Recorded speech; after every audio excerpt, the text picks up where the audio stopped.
What is up, guys? It's the Sound Alchemist, and I'm here with Gershwan. And today we're back to answer your questions in a wholesome yet Spicy? Because we're Hispanic?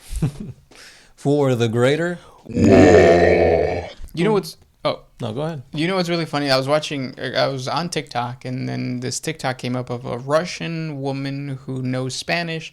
She lived in Mexico, and then Mexicans would always ask her, like, what do Russians think of Mexico? And then Russians like, well, they don't really think of them that much. But back in the day, there was a lot of telenovelas, which are basically just Mexican soap operas that made it all the way to Russia.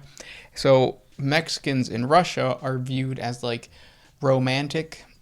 So what we would consider, because we kind of consider the French romantic, right? Yeah. Kind of. I mean, we. So I thought that was interesting. So for all of our Eastern European people who see us and then we're Hispanic, just know that we are romantic to the 40K community. We make sweet, sweet love to you guys every single day. So subscribe to the channel. Bum, bum, bum. And this is a video series where we answer the questions. Did I already say that? No, we did not. Okay, where we answer, did we say the... Yes, we did. Okay. Where we answer the questions by you, the viewer. If you have a question for us, comment down below. Put question in front of your question because we get all romantic with that question. And that is what Mr. Beef. Is that romantic or seductive? Mr. Beef? Yeah. Anyways, Mr. Beef says, is there an actual intelligent Tyranid outside of the hive mind?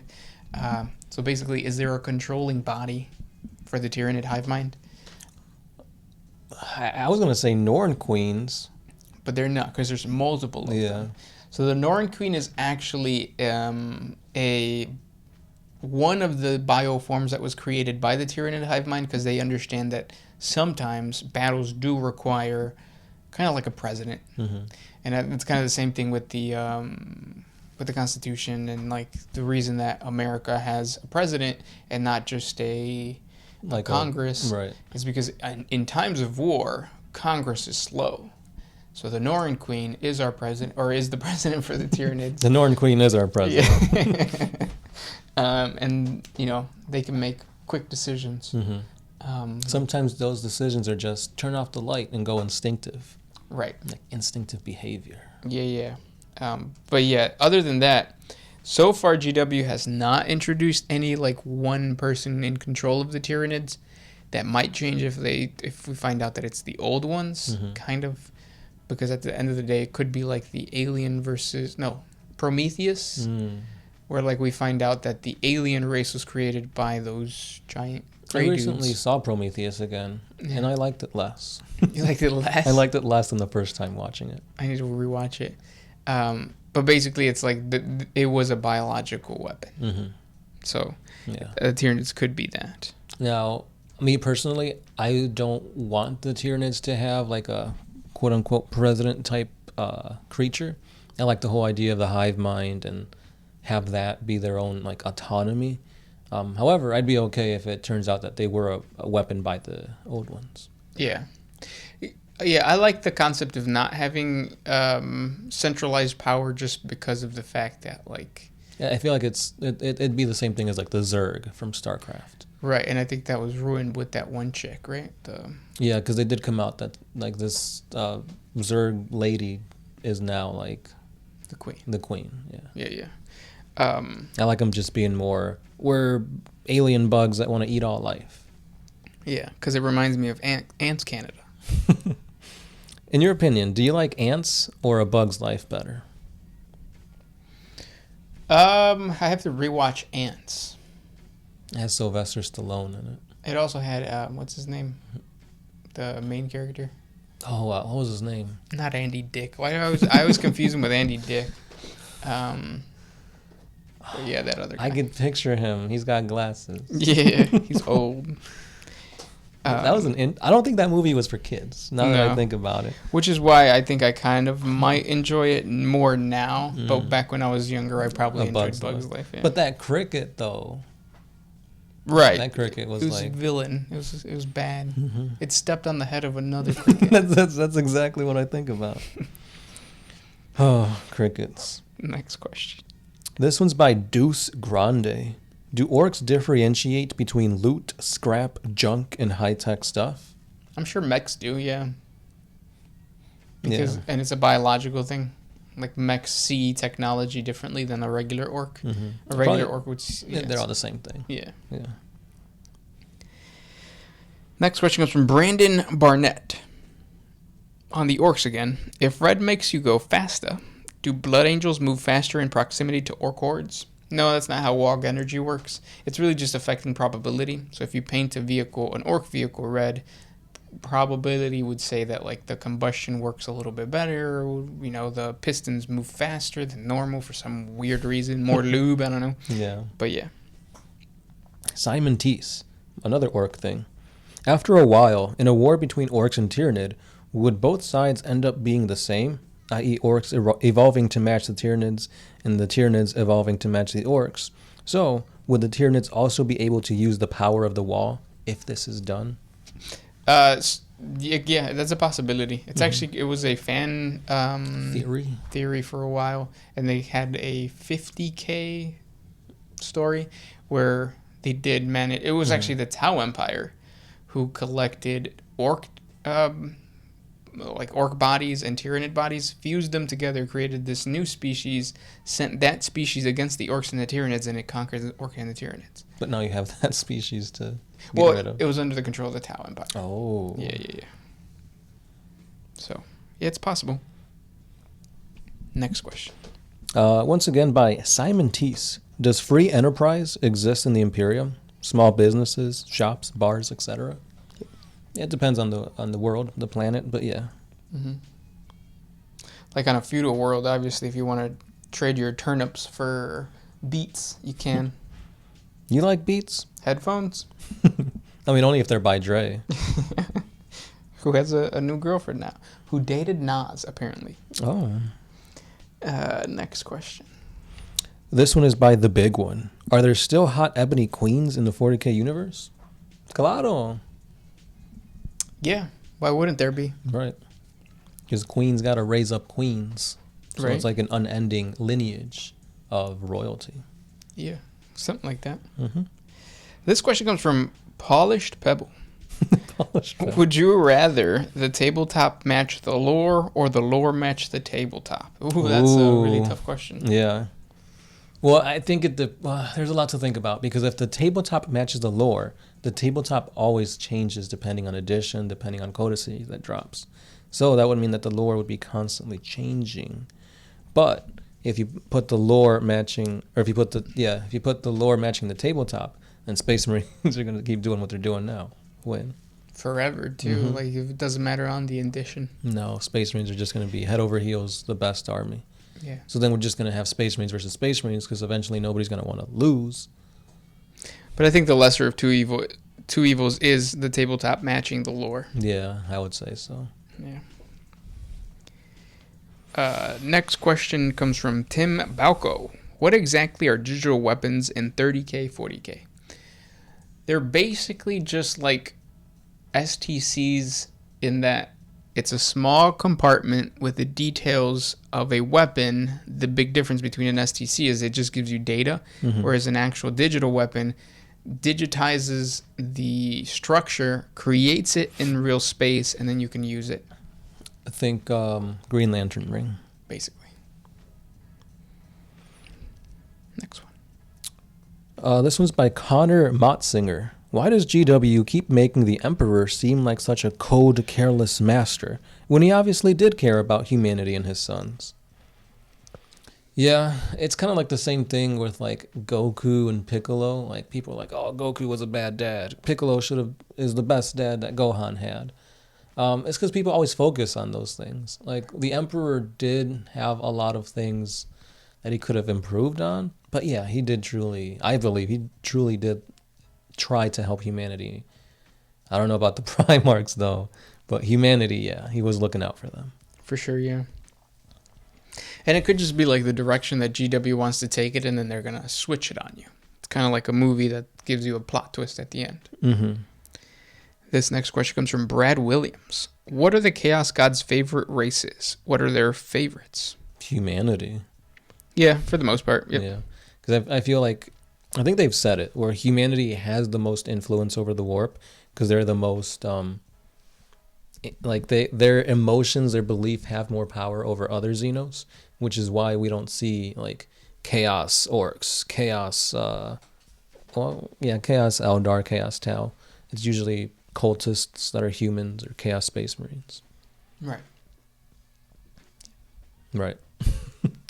This next one is by Ace Leonidas. If Slaanesh is the god of pleasure, and not all species reproduce sexually, then what are some non-orgy themed activities that Xeno worship Slaanesh would be obsessed over? Anything that Perfection. anything that deals with perfection. Yeah. Drugs, feeling pleasure. Mm-hmm. Or just like becoming the best swordsman. Yeah. Becoming the richest man. Yeah. Things like that. If you look on over at Age of Sigmar, you'll see exactly that. Yeah. Or if you just subscribe to Reddit's, what's the that made GameStop go huge? That. Yeah. Yes. That is just basically a cult. This question comes from Cool Mini Craft in the 40K universe, not in real life. If the Adaptus Custodis declared all-out war against the enemy, what would happen? Would they lead the armies of the Imperial Army or fight them one-on-one? The Adaptus Custodis are supposed to be autonomous, so they would fight them one-on-one, which is kind of what they're doing right now because the Shadow Keeps, or like the Shadow thing or whatever it's called. They're called Shadow Keepers, but I think they like the vaults on the Himalayan mountains. Yeah. Those broke out. So all those demons and monsters and came captives. out. And now the Adeptus Custodis sent their people and they're out there hunting them. They're not. They might request aid from the Imperial Guard, but they're not leading them technically. Right. And I don't think it's ever been a thing where the entirety of the Adeptus Custodis fought together against a common enemy. Right, because their main point is just to protect the Emperor. Because if you put all your eggs in one basket, well, you're going to trip. This one's by Nico Tugas. What is your favorite aspect of the hobby when it comes to models? Is it building, kit bashing, painting, etc.? Keep up the great work, though. I think it depends on the model. Yeah, because if you're painting a lot of the same model, such as Orc Boys, I think painting will not become your favorite. No, the building part would be better. Yeah, so like if you have infantry, it's building. If you have a centerpiece like Magnus the Red or Mortarion, painting, obviously. And then if you have something that's a little bit smaller, more elite, or even troops, like a unit, then kit bashing is a lot of fun. The tricky part is when you have like a squad of 30 infantry and you're trying to kit bash 2 boxes together, you end up spending double what you would normally spend. Because essentially you're like priming, clipping, cleaning. You're doing double the work. Yeah. And money. That's true. But it ends up looking cool. Sometimes.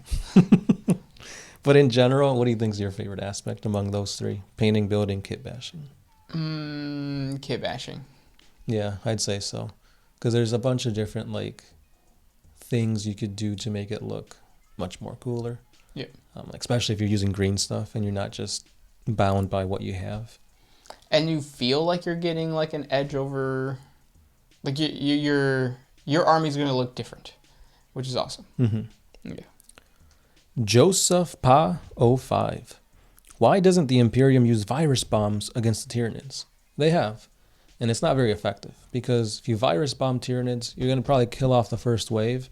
But then the hive mind will take up like the dead Tyranids, take them back to their main ships, use that DNA and goop to basically come out with Tyranids that are resistant to those virus bombs. It's the same reason why we don't use or in the U.S., they don't use antibiotics to cure the common cold. It's just not good because they mutate. Yeah, they're going to mutate, they're going to be stronger, and it's going to be tougher to get rid of them the next time. Right. Next question comes from Yarshman. Could an orc infection happen within the Tyranid hive mind? Or hive ship? It could happen. But then the Tyranids take care of it. Right. Unless they want to like keep it, like maybe the hive mind realizes like, oh no, this is like training our generals, kind of like Khorne does. Yeah. So they might keep that. Valletta Petra Cinerin. It's been a while since I've asked something, so here I go. Since someone asked about the Inquisition, if you were an Inquisitor, which Ordo would you want to be in? And also, Dom or Sub? Both. It depends on my mood. I respect that. Yeah, that's a very good, well thought out answer. Yeah, because a lot of men definitely say like, no, Dom, but sometimes you want to be the little spoon. Mm-hmm. Especially if you're stirring up that coffee. I don't know what that means. But if I was an Inquisitor, I definitely want to be like a witch hunter. That seems cool and more down to earth. Because you have like Inquisitors that go off into space and have these huge naval battles. But no, I want to go into these feudal worlds, get into the nitty gritty and see like how exactly like these heretics are influencing and affecting like small towns. Yeah, and the cool thing about that too is like you learn about demonology. Mm-hmm. It's like you're an exorcist. Fun. Yeah. But with like guns and flamethrowers. Yeah. You could also like, it's very thematic to like The Witcher and kind of stuff like that. So that's kind of cool because they always have those hats. Yeah. I would want Ordo Cronus, which is the one that deals with time travel. And then just figure out, if you could use the warp to time travel. Probably won't. Probably get stuck in the warp, but at least it's fun. Mm-hmm. Maybe you're able to time travel, but it's only in the present. And I just slowly go through second by second. Yeah. Yep. It's like, I'm traveling through time as we speak. Yeah. But that is really cool, though, the whole concept of time travel. Oh, I thought right now what we were doing. Oh. I mean, we're always traveling through time. That is true. Mm-hmm. I need to watch Interstellar again. I think it would be trippy to like study that kind of stuff just because it would be a situation where you realize that like we evolved to perceive time. What if we wouldn't have? Like what if we would have evolved to like what if there is some other mechanism that is controlling time that you don't necessarily evolve the same way that we do, like in a linear pattern. And you're able to harness that? Yeah, which is what the Ordo Cronus is supposed to be. Interstellar was a good movie. Yeah, it was. Ace Leonidas. Can chaos worship ever lead to a prosperous society, or is it just too chaotic?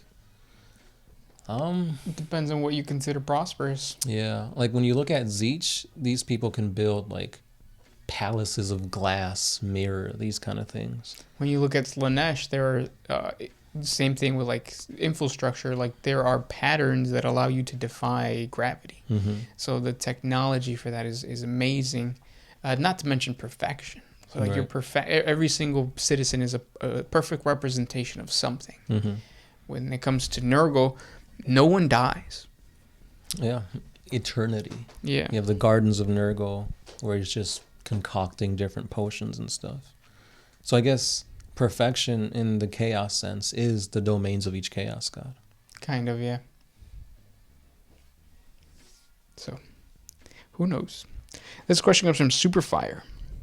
Are there any notable craft worlds versus Night Lord battles? And would you make a 40 facts video on it? I could look it up. I don't know any off the top of my head. Yeah, when it comes to like these undivided chaos factions, I've noticed that there's barely any like recent new additions to them, unless it's like Abdon and the Black Legion. Right. Yep. This one's by Brandon Barnett. Where do Space Marines store their space magazines or spare magazines? In their balls. Because they don't use them anymore. They don't need testosterone. Another organ, gene seed organ, does it. So they just put it there. Yeah. Or in a pouch right next to them. A pouch that looks like balls. Yeah. Like how some like trucks have those like... Oh, yeah, dangling balls in the back. Yeah. Isn't it mostly like serfs that carry the extra ammunition? So you have battle servitors that go out there. I don't think the serfs would know, especially when they're out. And like in the war zone and stuff like that. Yeah. Oh, another thing too. We have to remember that Space Marines are extremely efficient. So they rarely miss, even though they're constantly missing on the tabletop. Like the lore says that like one shot from a bolter is enough to take out like, 2 or 3. Like if it's timed right. Yeah. Yeah. And even if they do run out of ammunition, they've got combat blades. They themselves are a weapon of mass destruction. So They can just crush heads with their hands. Mm-hmm. And then last question. Do you have one? This one is by the Moose Pad. Interesting name. Why haven't the Martians speciated like the Ogryn and the Squats? Did the terraforming of Mars include changing its gravity to be more Earth-like to prevent the people from evolving and having more brittle bones than that of the baseline humans? So Martians, like Mars itself, is very similar to Earth. There is a big difference, and that's like paler skin, and then their society has been more towards like the mechanical adaptation side, which is why you see most Martians have some type of not mutation, but like a bionic cybernetic. arm. Yeah, cybernetics. Yeah. So yeah, there's that. Mm-hmm. When I think of Martians, I don't even think of like them having that much like fleshy parts. I just think of like Skitarii and Adaptus Mechanicus stuff. Yeah, the only big difference is like rats from Earth are rats, and then rats on Mars are biker mice from Mars. Mm-hmm. And if you know what I'm referencing, good for you. Mm-hmm. As my throat is dying, what if I'm getting sick? Nergal. Those were the questions for today. Thank you guys so much for listening, and we'll talk to you tomorrow. That's right. This has been the Sound Alchemist with Gershwin. And we are out. Oh,